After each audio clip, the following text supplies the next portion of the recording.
Votre sœur a épousé un membre de la famille Leclerc. Papa a dit, ne viens pas à Noël.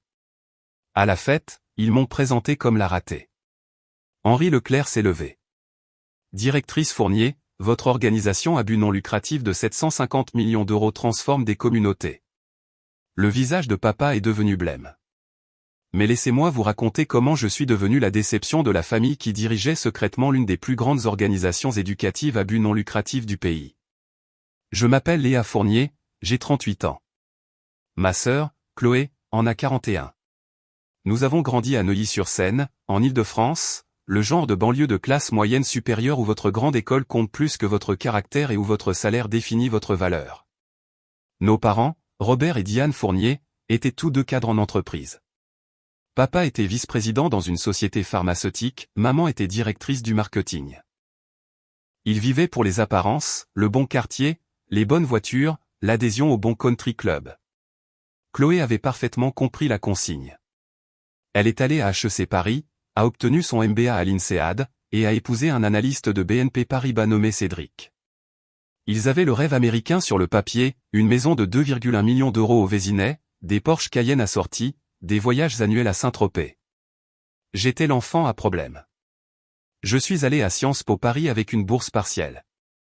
Pas assez prestigieux pour papa. Je me suis spécialisé en travail social, un diplôme de pauvre, comme l'appelait maman.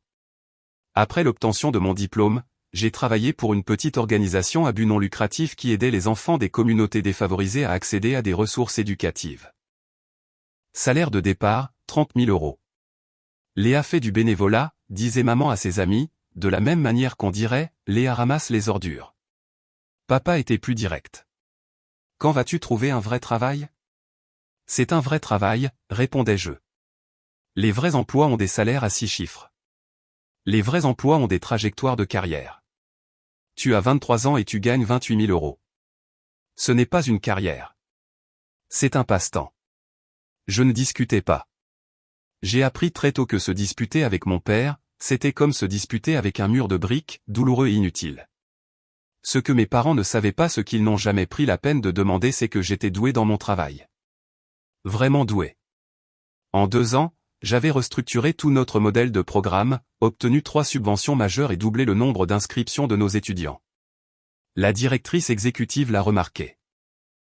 Léa, as-tu déjà pensé à un poste de direction ? Je suis une travailleuse sociale.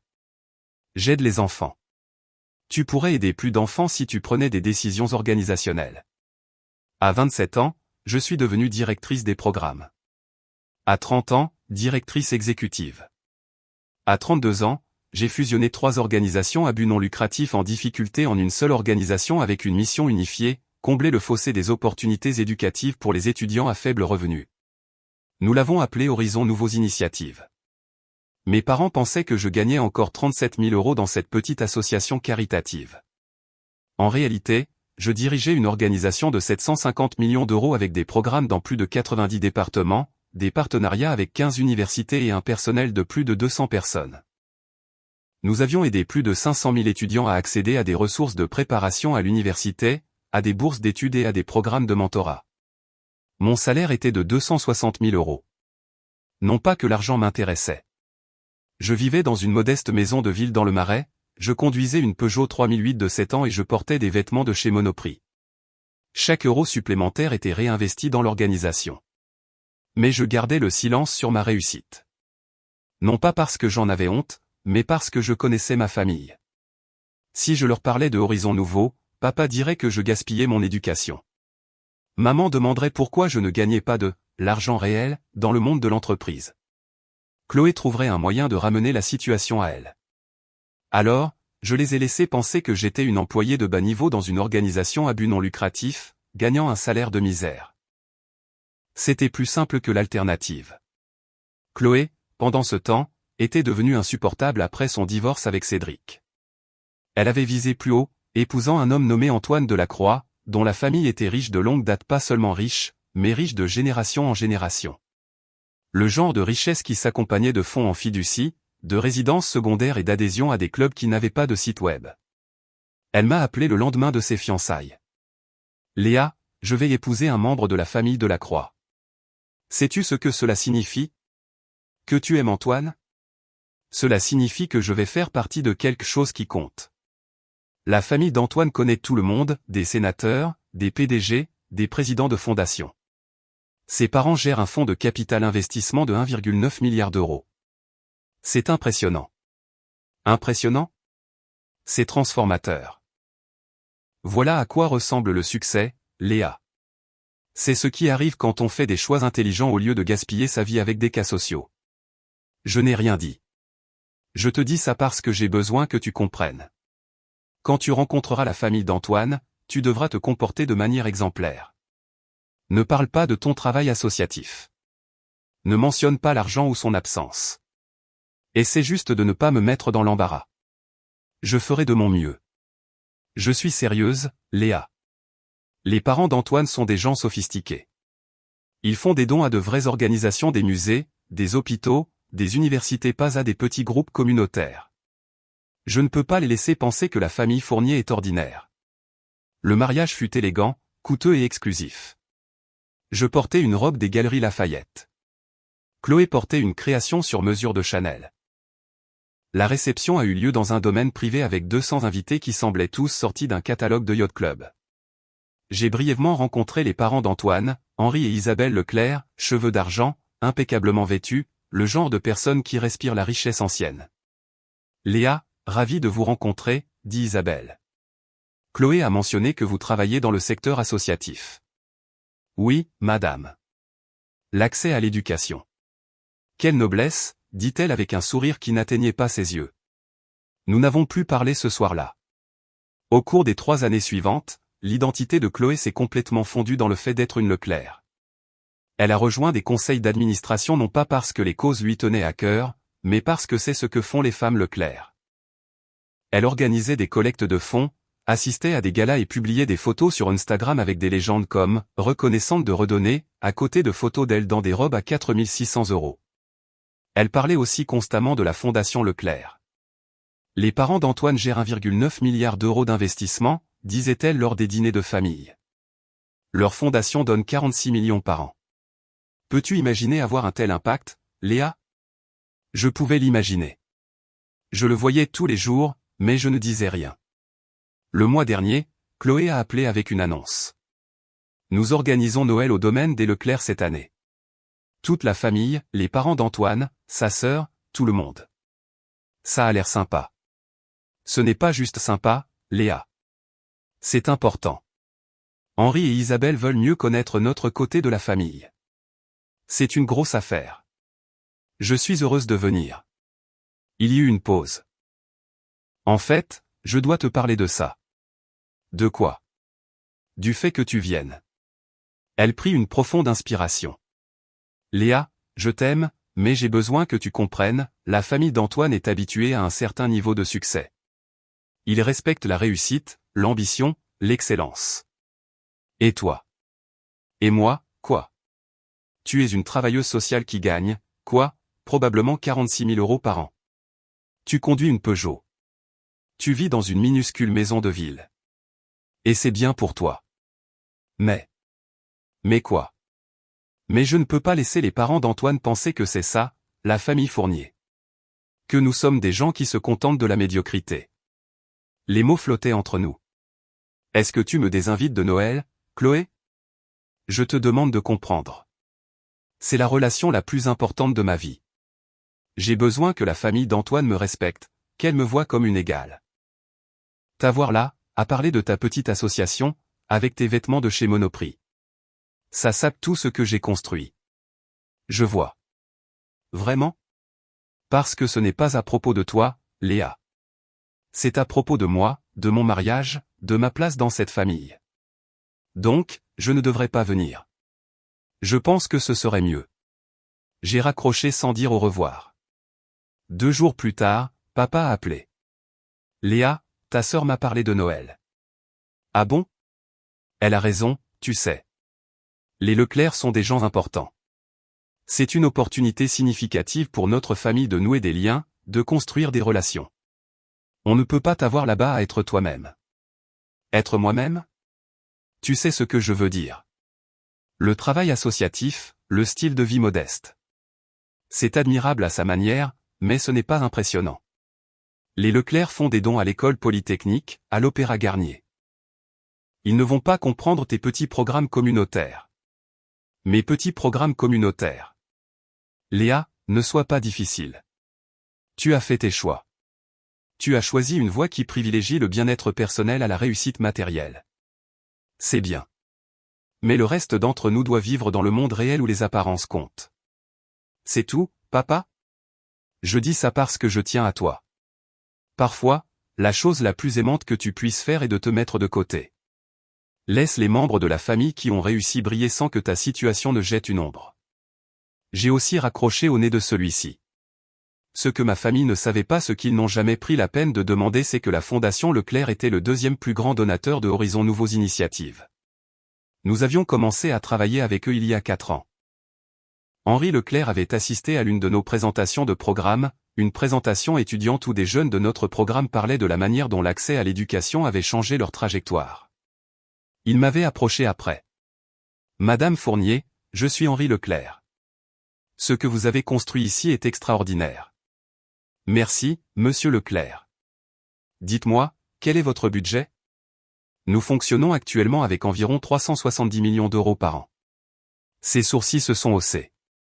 370 millions d'euros pour un programme dont je n'ai jamais entendu parler? Nous restons discrets. Notre priorité est l'impact, pas la publicité. Intelligent. Il m'a étudié.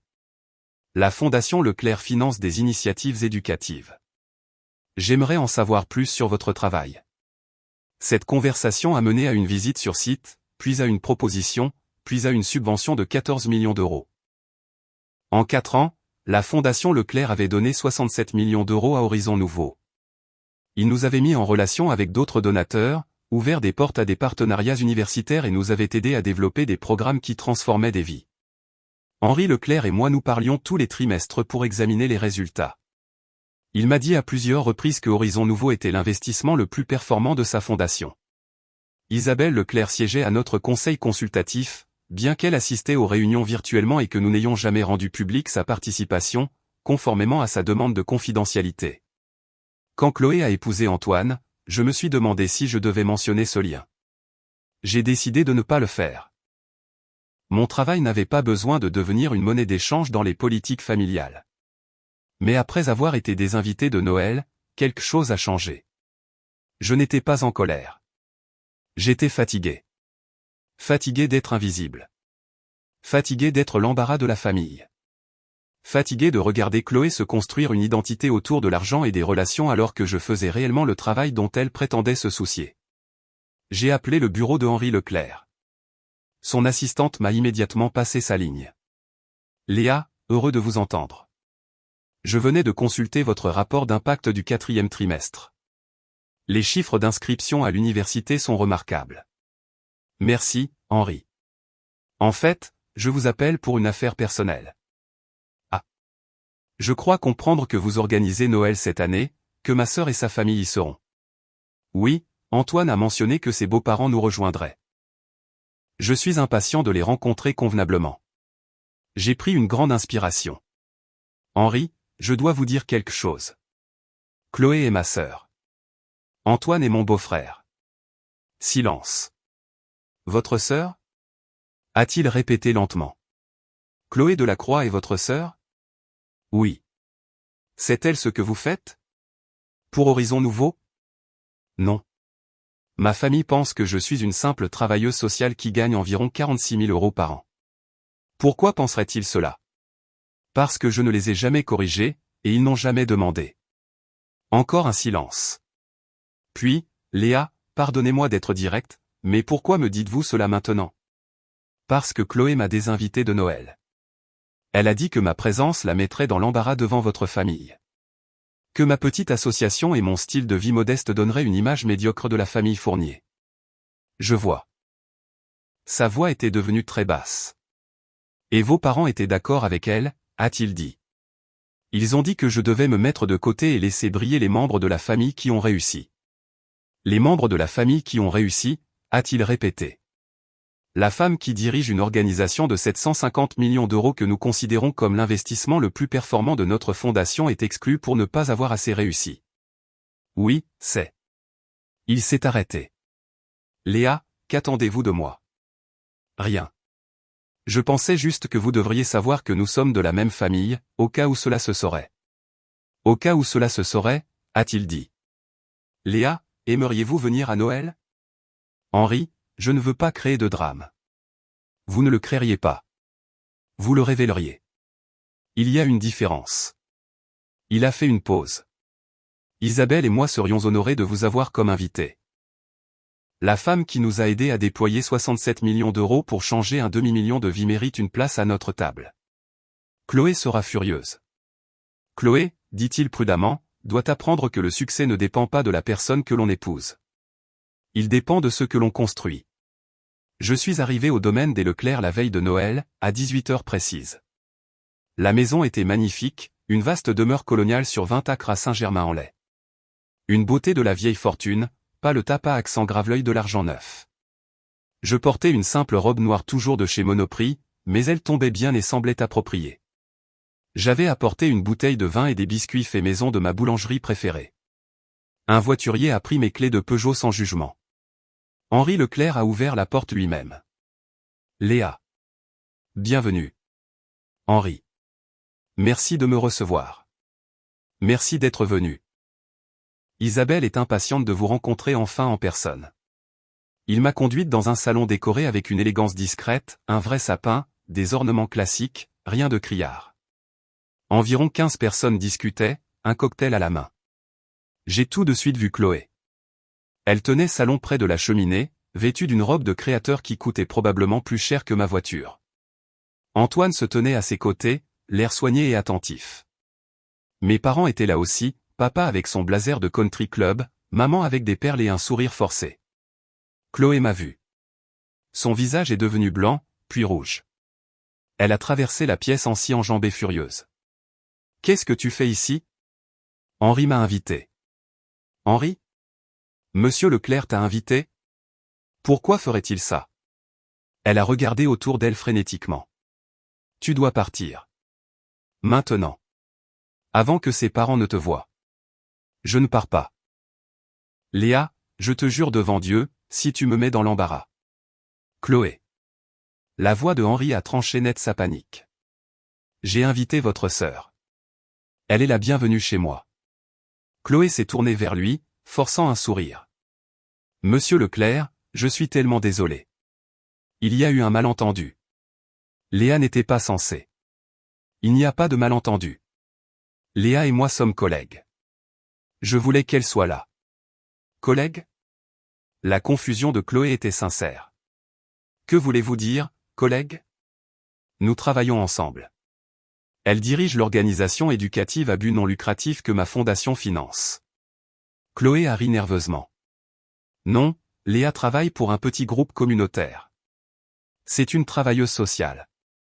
Je suis la directrice exécutive de Horizon Nouveaux Initiatives, ai-je dit calmement. Nous sommes une organisation de 750 millions d'euros opérant dans plus de 90 départements. La Fondation Leclerc finance notre travail depuis 4 ans. La couleur a quitté son visage. Mon père est apparu à son coude. Que se passe-t-il ? Papa, voici Henri Leclerc, dit faiblement Chloé. Le père d'Antoine. Papa a tendu la main, son sourire de vendeur en place. Robert Fournier. Un plaisir de vous rencontrer enfin comme il se doit.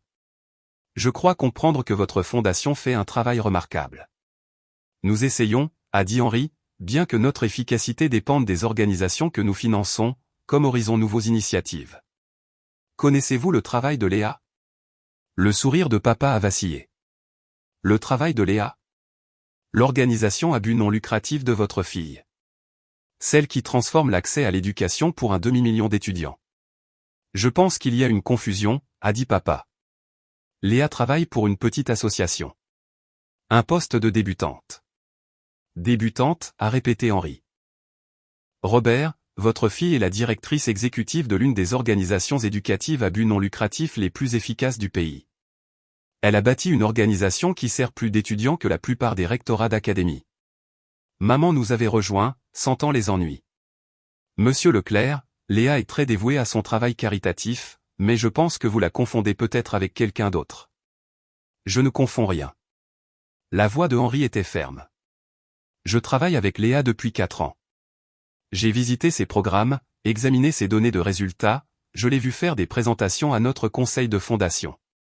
Elle est brillante, stratégique, et a accompli plus de choses avant 40 ans que la plupart des dirigeants en toute une vie. La pièce était devenue silencieuse. Tout le monde regardait. Chloé a retrouvé sa voix. C'est impossible. Léa ne. Elle ne peut pas. Elle gagne 46 000 € par an.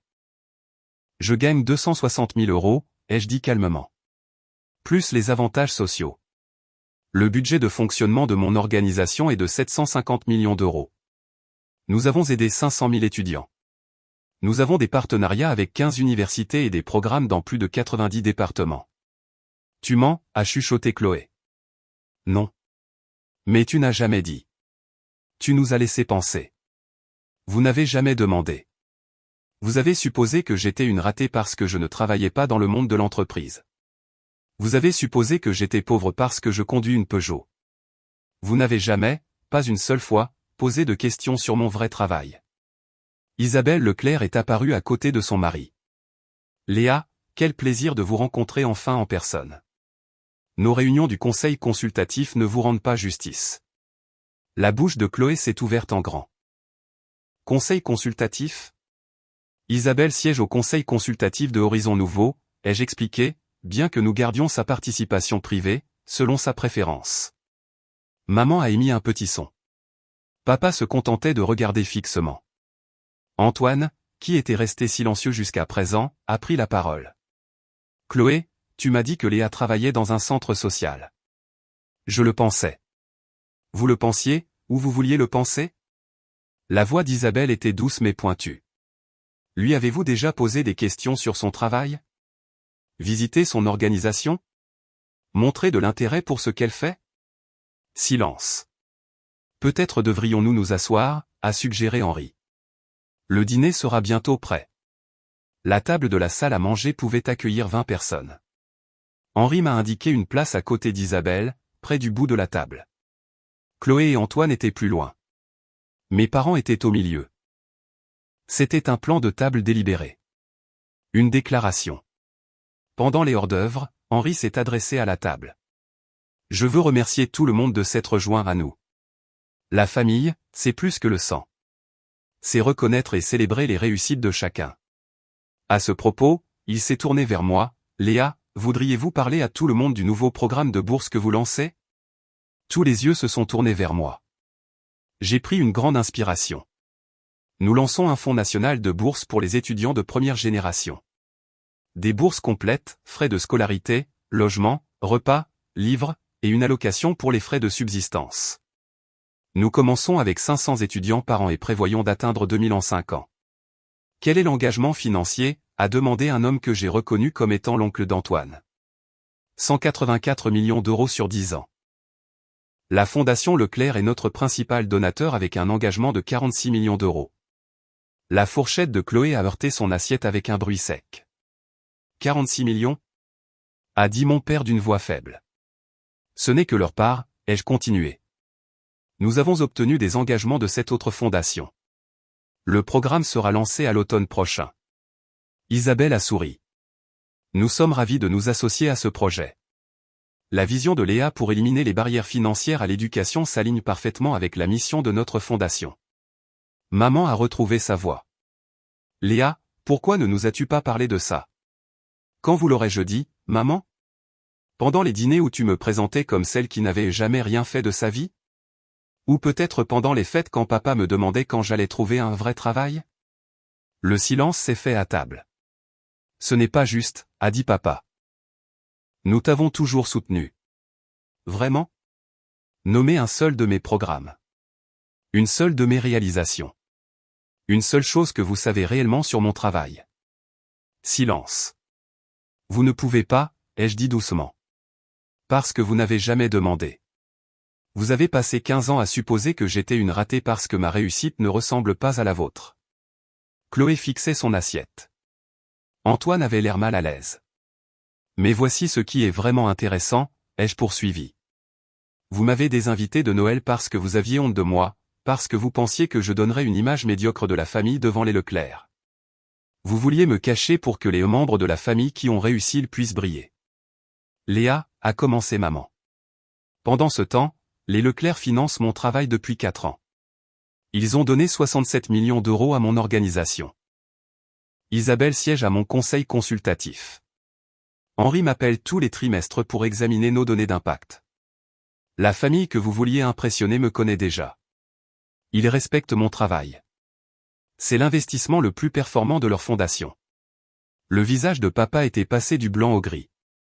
Alors, qui est exactement le membre de la famille qui a réussi que vous vouliez faire briller? Ai-je demandé. La sœur qui a rejoint des conseils d'administration pour le statut, ou celle qui a bâti une organisation de 750 millions d'euros qui change des vies?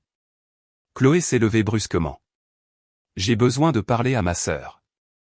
Seule. Chloé, a commencé Antoine. Seul. Henri a fait un geste vers une pièce latérale. Le bureau est disponible. Chloé m'a pratiquement traîné dans le couloir. Une fois la porte fermée, elle s'est tournée vers moi. Comment as-tu pu me faire ça? Faire quoi? M'humilier. Me faire passer pour une idiote devant la famille de mon mari. Je ne t'ai fait passer pour rien du tout. Tu as fait ça toute seule. Je t'ai désinvité pour te protéger, a-t-elle crié. Pour te protéger du sentiment d'infériorité face à des gens qui ont réussi. Ou pour te protéger toi-même de voir ton image soigneusement construite voler en éclats. Elle a tressailli. Ce n'est pas juste. Vraiment, Chloé? Tu as passé 3 ans à te construire une identité autour du fait d'être une Delacroix, d'avoir accès à leurs richesses, à leurs relations, à leurs fondations. Tu as posté des photos à des galas, tu t'es vanté de leurs dons, tu as agi comme si leur succès était le tien. Je suis la femme d'Antoine. Ce qui fait de toi la femme d'Antoine. Pas une philanthrope, pas une dirigeante, pas quelqu'un qui fait réellement le travail. Je suis dans 3 conseils d'administration d'organisations à but non lucratif. Vraiment? Ou est-ce que tu te contentes d'assister à des déjeuners et de signer des chèques avec l'argent d'Antoine? Son visage s'est décomposé. Tu ne comprends pas ce que c'est que de grandir dans ton ombre.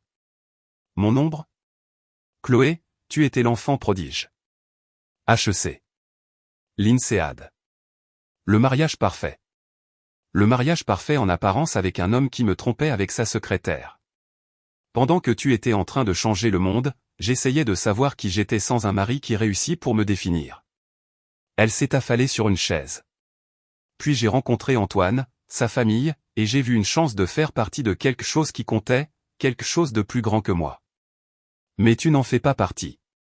Tu t'es marié dedans. Il y a une différence. Je sais, a-t-elle chuchoté. Mon Dieu, Léa, je sais. Mais je ne savais pas comment être impressionnante par moi-même. Comment compter sans m'approprier les réussites de quelqu'un d'autre?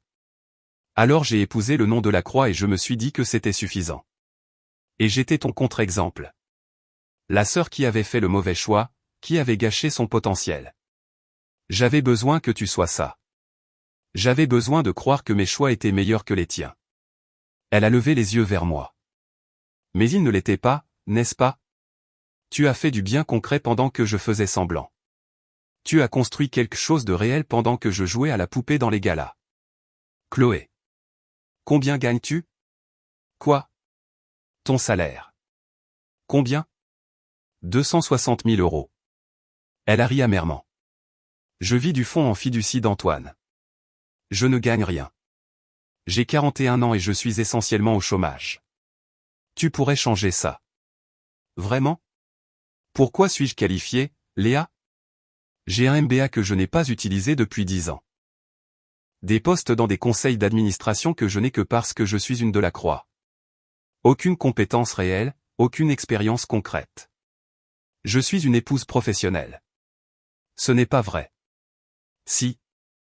Elle s'est levée. Et le pire? J'aurais pu te demander conseil pendant tout ce temps, apprendre de toi, mais j'étais trop occupé à prétendre que tu étais la ratée. La porte s'est ouverte. Antoine était là. Tout va bien? Non, a dit Chloé. Mais ça ira. Nous sommes retournés dans la salle à manger. Le plat principal avait été servi. Les gens échangeaient des banalités avec précaution. Chloé s'est arrêtée en bout de table. Puis-je dire quelque chose? Henri a acquiescé. Je dois m'excuser. À Léa principalement, mais à tout le monde ici. Elle a pris une grande inspiration. J'ai désinvité ma sœur de Noël parce que j'avais honte d'elle. Je lui ai dit qu'elle donnerait une image médiocre de notre famille, que son travail, sa petite association, n'était pas assez impressionnant pour ce public. Antoine la regardait attentivement.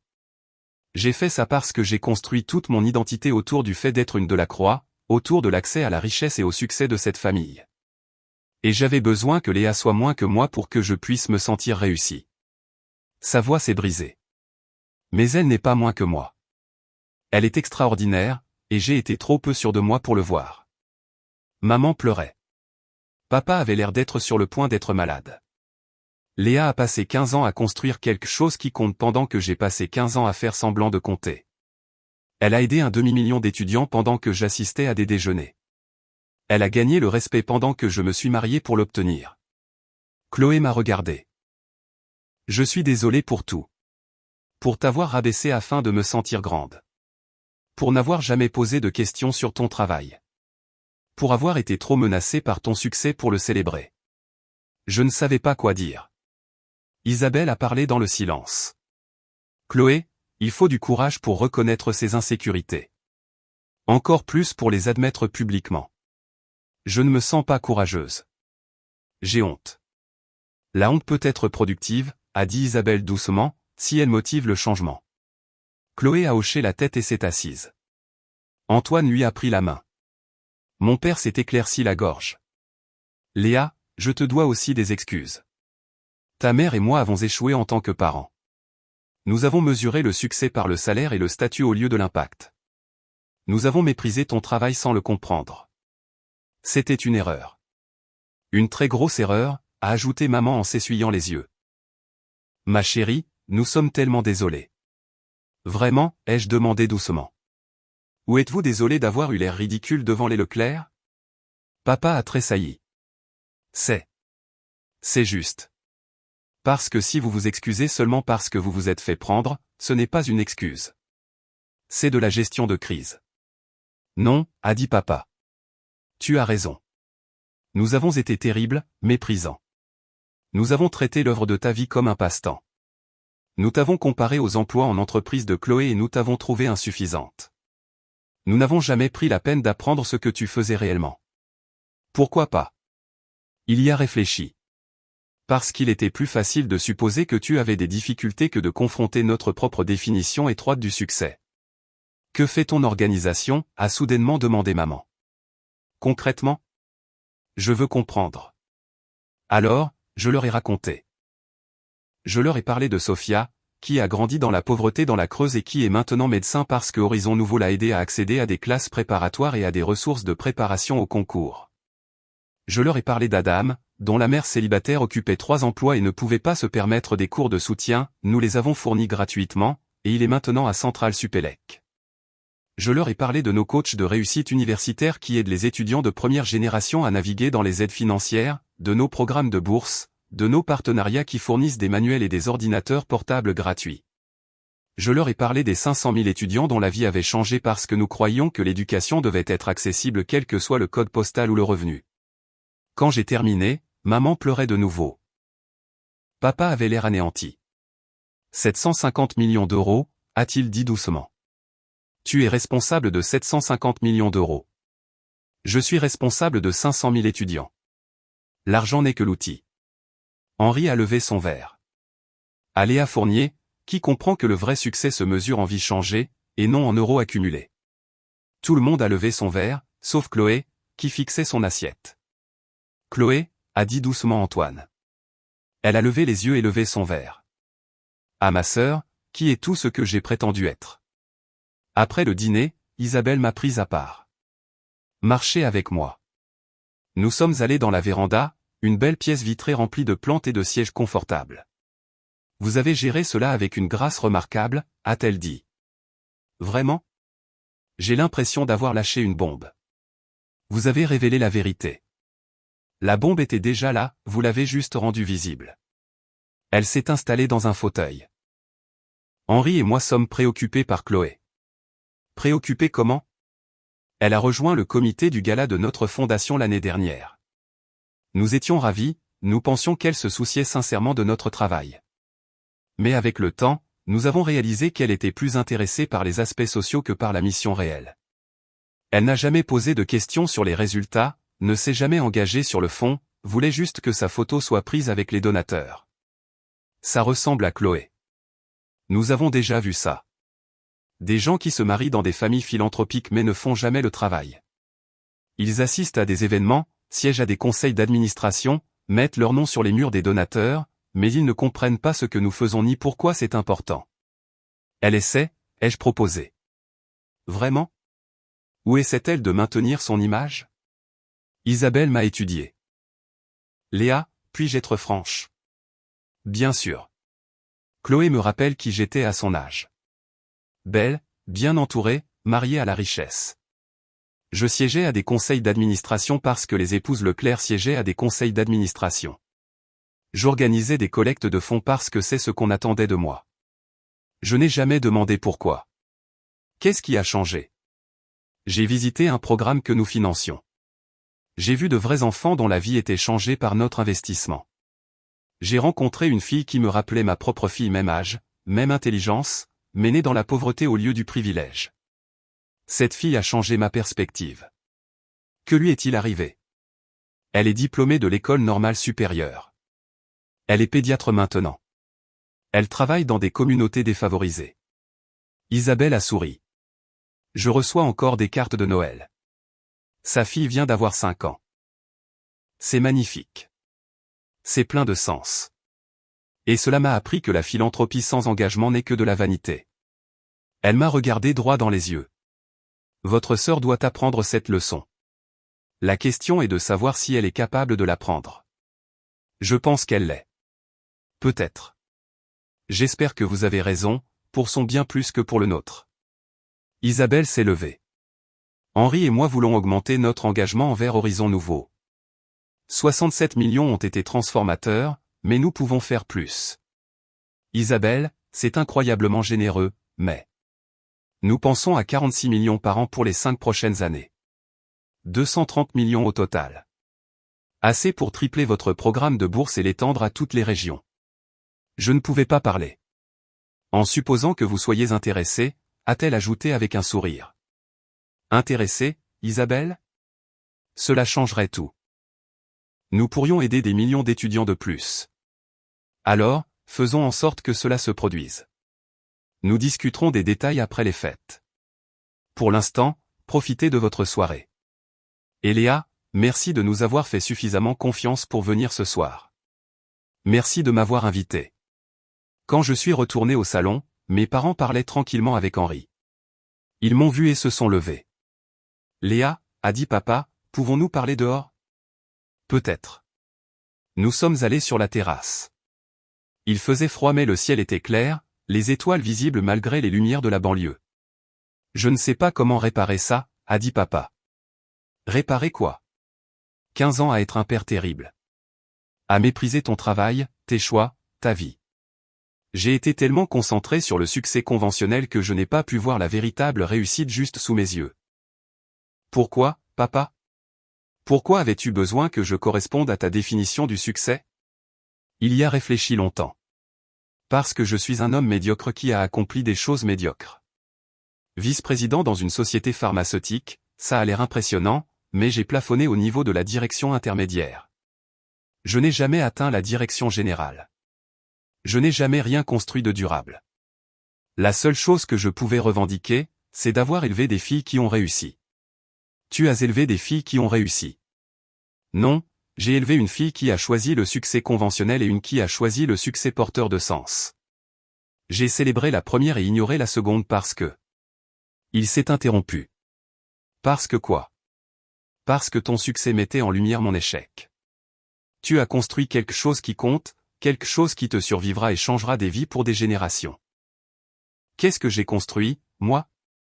Une retraite confortable et une adhésion à un country club. Maman lui a pris la main. Robert, c'est vrai, dit Anne.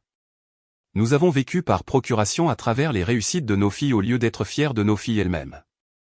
Le succès de Chloé nous faisait nous sentir réussis. Le succès de Léa nous faisait nous sentir inadéquats. Alors, vous l'avez méprisé, ai-je dit doucement. Oui. Il m'a regardé. Je suis désolé. Vraiment désolé. Pas parce que j'ai eu l'air ridicule ce soir, mais parce que j'ai perdu 15 ans à être fier des mauvaises choses. Que direz-vous aux gens maintenant, ai-je demandé. Quand ils vous poseront des questions sur vos filles. Il a souri tristement. La vérité. Que Chloé est en train de découvrir qui elle est au-delà de son mariage et que Léa dirige l'une des organisations éducatives à but non lucratif les plus efficaces du pays. Que je suis fier d'une fille pour son courage et de l'autre pour son impact. C'est un début, ai-je dit. Maman m'a serré dans ses bras. Je veux visiter ton organisation, voir ce que tu as construit. Ce serait possible?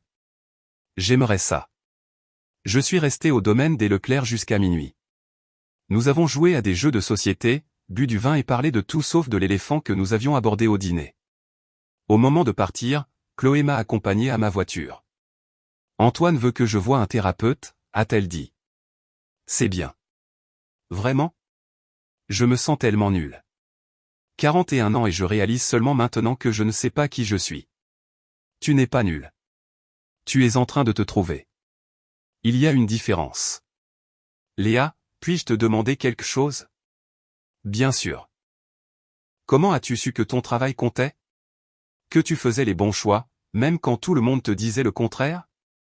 J'y ai réfléchi. Je ne le savais pas. Je savais juste que l'alternative vivre la définition du succès de quelqu'un d'autre c'était comme mourir à petit feu. Je crois que je meurs à petit feu depuis 20 ans. Alors arrête. Fais un choix différent. Comment? Commence par te demander ce qui t'importe. Pas ce qui a l'air bien sur Instagram. Pas ce qui impressionne les gens. Ce qui compte vraiment pour toi. Elle est restée silencieuse un long moment. Je ne sais pas, alors trouve. Tu as le temps. Vraiment? J'ai 41 ans. J'en ai 38. Je ne suis devenue directrice exécutive qu'à 30 ans. Tu as des décennies pour construire quelque chose de significatif. M'aideras-tu? T'aider? Comment? Je ne sais pas. Puis-je faire du bénévolat dans ton organisation? Voir à quoi ressemble le vrai travail associatif. Tu veux faire du bénévolat? J'ai besoin de faire quelque chose de réel. Quelque chose qui ne soit pas une question de statut ou d'apparence. J'ai besoin de savoir si je suis capable d'être plus qu'une épouse professionnelle. D'accord. D'accord? Viens à notre bureau principal la semaine prochaine. Nous te trouverons quelque chose à faire. Mais Chloé, ce n'est pas un passe-temps. Si tu t'engages, tu dois vraiment te présenter et faire le travail. Je le ferai. Je le promets. Elle m'a serré dans ses bras, le premier vrai câlin que nous partagions depuis des années.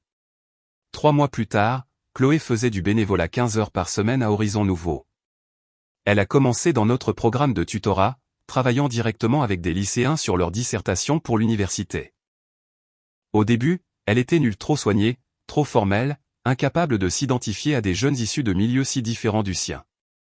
Mais elle a continué à venir. Un jour, je l'ai trouvée en pleurs dans sa voiture après une session. Que s'est-il passé? Une de mes étudiantes, Sophia. Elle a écrit sur sa mère morte d'un cancer, sur le fait de s'occuper de ses frères et sœurs pendant que son père travaillait de nuit, sur le fait de n'avoir personne pour l'aider avec ses devoirs ou ses candidatures à l'université.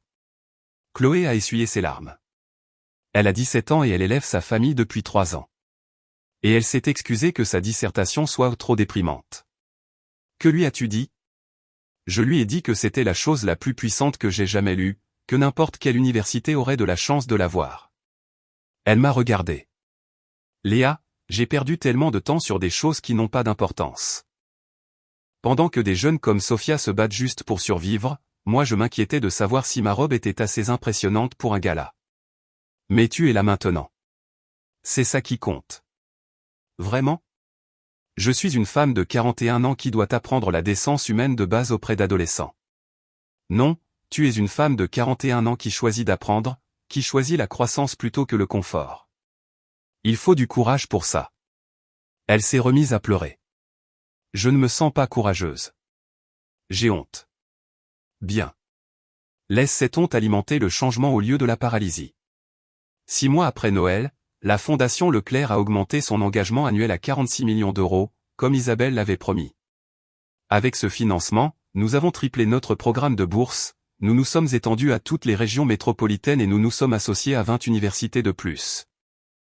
Nous avons également lancé une nouvelle initiative, un programme de leadership pour les personnes en reconversion professionnelle qui souhaitaient se tourner vers le travail associatif. Chloé fut notre première participante. Elle a accepté une réduction de 60% de son indemnité de membre de conseil d'administration pour rejoindre notre équipe en tant que coordinatrice de programme. Elle a travaillé sur des initiatives d'accès à l'université, a coordonné avec les partenaires universitaires et a encadré des étudiants. Elle était étonnamment douée pour ça. Il s'avère, m'a-t-elle dit un jour autour d'un café, que je suis douée pour la logistique et la gestion des relations. Qui aurait cru que des compétences d'entreprise pouvaient être transférées à un travail réellement significatif? N'importe qui prêtait attention. Tais-toi. Elle a souri. Mais sérieusement, merci de ne pas avoir abandonné. De m'avoir laissé faire du bénévolat même après avoir été un tel cauchemar. Tu n'étais pas un cauchemar. Tu étais perdu. J'étais un cauchemar qui était perdu. Elle a fait une pause. Antoine est fier de moi. Une vraie fierté, pas une fierté de façade. Il dit que je suis plus moi-même maintenant que je ne l'ai été depuis des années. Et tu le es? Je pense que oui. Je gagne 55 000 euros par an au lieu de vivre d'un fonds en fiducie. Je travaille avec des jeunes qui pensent qu'un kebab est cher au lieu d'assister à des galas au Ritz. Et je suis plus heureuse que je ne l'ai été depuis 2 décennies. Bien. Aussi, maman veut faire du bénévolat. Elle n'arrête pas de demander des opportunités pour aider à la collecte de fonds. Vraiment? Elle est sérieuse. Elle raconte à tout le monde au Country Club l'histoire de sa fille qui dirige une organisation à but non lucratif de 750 millions d'euros. Tu es devenu son nouveau sujet de vantardise. J'ai ri. C'est mieux que d'être l'embarras de la famille. Tu n'as jamais été un embarras. Nous étions juste trop peu sûrs de nous pour voir ton succès pour ce qu'il était. Mon téléphone a vibré. Un SMS de Henri Leclerc, réunion du conseil la semaine prochaine. Isabelle veut proposer un nouveau modèle de financement pour le programme de leadership. Votre sœur est impressionnante. Bravo. J'ai montré le SMS à Chloé. Votre sœur est impressionnante, a-t-elle lu. Waouh. Tu es impressionnante. Tu fais le travail. J'essaie, c'est tout. Elle m'a regardé. Léa, puis-je te demander quelque chose? Toujours. Pourquoi nous as-tu laissé penser que tu étais une ratée pendant si longtemps? Parce que c'était plus facile que de se battre. Plus facile que d'essayer de vous faire me voir différemment. Je pensais que si je vivais ma vie tranquillement, que je faisais mon travail sans reconnaissance, ce serait suffisant. L'était-ce? Non. C'était solitaire. Mais c'était supportable. Je suis désolé que ça ait dû être supportable. Ça aurait dû être célébré. Ça l'est maintenant, ai-je dit. C'est ce qui compte. 1 an après ce dîner de Noël, notre famille s'est réunie dans ma maison de ville, celle qu'il trouvait triste et minuscule. C'est une maison en rangée historique de 3 étages avec des parquets d'origine, une cuisine de chef que je n'utilise jamais et une terrasse sur le toit avec vue sur la Seine. C'est ton appartement, a dit maman. Maison de ville. Je l'ai acheté il y a 7 ans. C'est magnifique. Merci. Nous avons fait appel à un traiteur pour le dîner car je ne sais pas cuisiner. Nous avons parlé de la dernière expansion de Horizon Nouveau, du travail de coordination de programme de Chloé, des projets de retraite de papa. À un moment donné, papa a levé son verre. À Léa, qui nous a montré que le succès n'est pas une question de salaire ou de statut. C'est une question d'impact. Et qui a changé plus de vie en 15 ans que la plupart des gens en toute une vie. Et à Chloé, a ajouté maman, qui a eu le courage de changer de cap et de trouver un travail porteur de sens. Et à nous, ai-je dit, pour avoir trouvé comment être une famille qui célèbre la réussite réelle au lieu de la réussite de façade. Nous avons trinqué. Plus tard, alors que tout le monde partait, Chloé est restée en retrait. Merci, a-t-elle dit. Pourquoi? Pour ce dîner de Noël. pour avoir laissé Henri Leclerc révéler la vérité. Tu aurais pu continuer à te cacher, tu aurais pu me laisser continuer à me ridiculiser. Au lieu de cela, tu m'as montré ce que j'avais besoin de voir. De rien.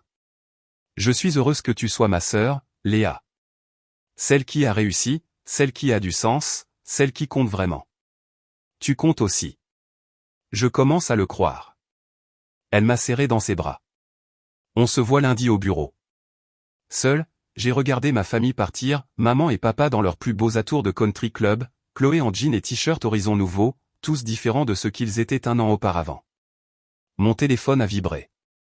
Un SMS de Henri, Isabelle et moi discutions justement. Que diriez-vous de rejoindre le conseil d'administration de la Fondation Leclerc? Nous avons besoin de voix qui comprennent l'impact plutôt que les apparences. J'ai souri.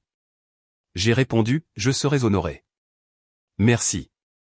Il a répondu immédiatement, ne nous remerciez pas, Léa.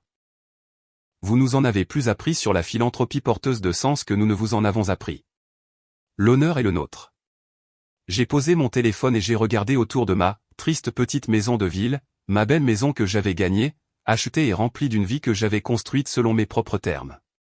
J'ai pensé à ce dîner de Noël, au regard sur le visage de papa quand Henri Leclerc m'a appelé, directrice Fournier, au verre de vin de Chloé qui s'est brisé. J'ai pensé à 15 ans passés à être invisible, méprisé, traité comme la ratée de la famille. Et j'ai pensé à quel point c'était bon d'être enfin vu. Non pas parce que je leur avais prouvé qu'ils avaient tort bien que je l'ai fait mais parce que je m'étais prouvé à moi-même que j'avais raison. Le succès ne dépend pas de qui vous épousez, de ce que vous gagnez ou de votre apparence sur Instagram. Il dépend du travail que vous faites, des vies que vous changez, du sens que vous créez. Et à cette mesure, j'avais réussi depuis le début. Seulement, ils ne regardaient pas. Fin.